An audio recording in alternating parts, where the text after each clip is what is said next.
What's up everybody, Tech Chucker here, and today I've got another review for you of the Hasbro Marvel Legends Sandman Wave Spider-Man 2099. Now, this is clearly a different version of the Spidey 2099 character. I don't specifically recall which comic arc this is from, but I actually like this costume a lot better than the, I believe it was the Hobgoblin Build-A-Figure Wave Spidey 2099 that came out a couple of years ago. I like this one a lot better. It's really fun to play with. So let's go ahead and crack this thing open and take a closer look. Okay, so this figure is fun to play with, and that is predominantly because of the articulation. I think Hasbro did a really good job with this figure. Starting with the head and the articulation on the head. He has his head on a ball peg with a hinge, which is pretty well standard for Marvel Legends now. But he's able to look up a lot. He's able to look up pretty much all the way, which is awesome. He's able to get his chin all the way down into his chest, which is also great. He's got no issues with the side-to-side motion. And then he does have a decent amount of tilt as well, which is pretty sweet. Moving into the shoulders, he has a ball hinge, which allows him to get those shoulders or those arms pretty much above his shoulder, which is awesome. He's got full rotation of that shoulder as well. And then he's got a butterfly hinge. And I can't recall if this is the same hinge that we got with the Wolverine character, but he's able to kind of move that arm in quite a ways, but it's the backwards motion which is really where this thing shines. I mean, he's really able to get that back, which is awesome for those different gliding poses that you might put this guy into. It'd be nice if that sculpt was cut in a different way right in the chest area to allow him to kind of move his arm in and down. But with this, it's pretty much just in and up. But, you know, it's okay. He has an upper bicep swivel and double jointed elbows. The elbows bend really, really well. I'm happy with that, and it doesn't look too bad when you use it. There's a peg and a hinge in the wrist, which works really, really good. No issues there. Moving down into the torso, he's got a hinge, which works really, really good. He's able to get forward really, really good. Backwards is pretty decent. It looks a little funny, but the waist swivel works really, really good as well. I'm super happy with that. Moving down into the hips, this is a little bit of an issue here, and it's pretty much the same with all of our Spider-Man figures. He's got T-jointed ball joints in his hips, and this is about as far as you're going to be able to get him, which is disappointing, especially for a Spider-Man figure. He's got to be able to get, you know, more range of motion with that. Moving into the kicking forward action, he's able to get his leg all the way up, which is great. It'd be nice if it was a little bit more, but it's okay. And his leg does kind of shoot out when you use it. Backwards motion is actually pretty decent. It's not too bad. And then he's got an upper thigh cut, which works good. Double jointed knees, which work about as what we'd expect. Not too bad. And then he has an upper shin cut, which looks really, really crappy, but it works, does the job. I just don't like that look. And then in the ankle, he's got a hinge. His foot goes all the way back and forward quite a bit. This is actually pretty good. I'm satisfied with that. And then the ankle rocker works pretty good as well. So overall, the articulation is very, very good. I'm really, really happy with it. It's been fun playing with this guy just to get some pictures and whatnot. So I'm completely satisfied with what they've done with this figure. I don't know that I could have asked for too much more.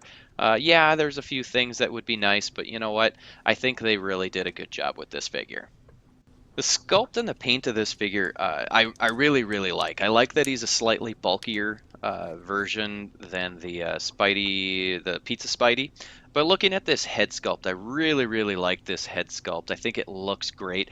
The paint is a little bit messy in the red around the eyes. You can see there's just a little bit of red that's kind of getting into the white area, but it's not too bad.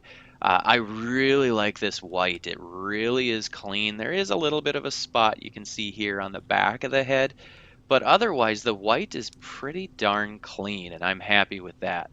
Moving down into the torso, again, the white is really, really nice and clean. The red isn't too bad. There are some differences between the red on the body and the head.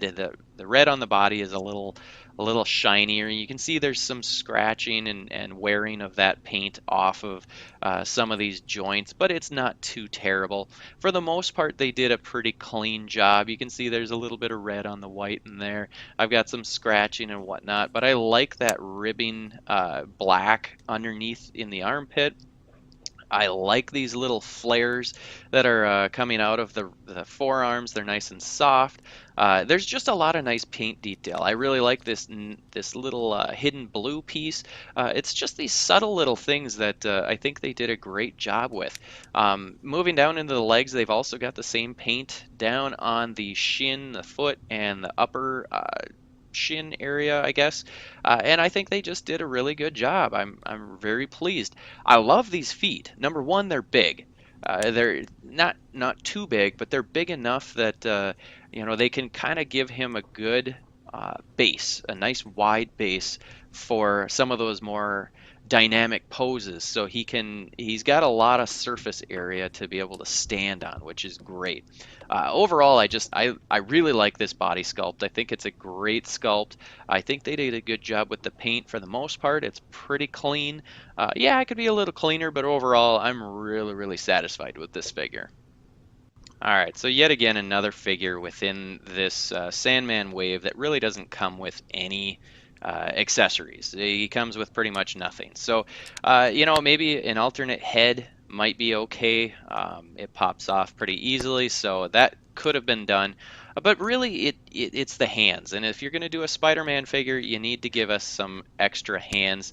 And obviously these come off, so, Hasbro, you could have given us some, why no thwipping hands? I mean, seriously, we need the thwipping hands. Come on, this is a Spider-Man. So that's the biggest bummer. Wall crawling hands would have been good too. So I don't know. I'm getting a little more disappointed as I go through this wave that we're not getting any real accessories with these figures. It's just, you pay. Luckily, I only paid about $10.71 for this figure as well. But if I had paid $20 for this figure, the retail price, I would have really been disappointed to not get any accessories with this figure. I mean, it feels like you're getting swindled a little bit when you pay full price. But overall, I'm really, really happy with this figure. The actual figure itself is a great action figure. The accessory, or not the accessories, the articulation, the sculpt, the paint, they're all pretty solid. So it's a definite must for your collection, especially if you passed on the other $20.99 Spider-Man. So let me know in the comments what you think of this figure. Is this a great figure in your opinion? Is it a dud? Let me know in the comments. Alrighty folks, I hope you liked this video. If you did, go ahead and hit that like button. If you haven't already done so, click the subscribe button. Check out some of my other videos. You can see them right up here and down here.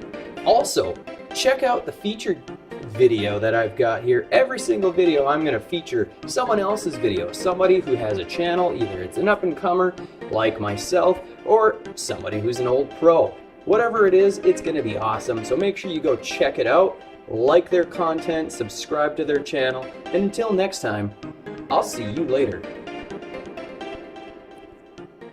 Tetris Brain Blast.